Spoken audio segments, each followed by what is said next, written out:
Bismillahirrahmanirrahim. Rahmonirrohim. Bugun uxlab qolmanda sizgina soat 2 ga turibman. Faqat o'zimning dardimni aytaman. Bozorga ulgurolmayman deb yuragim yorilib, ikkita o'choqni ham yoqib, ikkalasiga ham alovda qalayotibman. Alov tegmasin.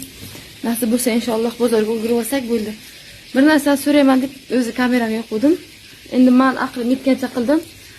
Kuzatuvchilarim ko'p arasida balkim usta bodir, balkim tushungan insonlar bodir. Mana shu o'choqda, kichkina o'chog'imni mana shunday qildirganman-da. Ichiga setka qo'ydirilganda, og'zi kichkinami, qandaydir olov yoqishga rosa qiynalaman.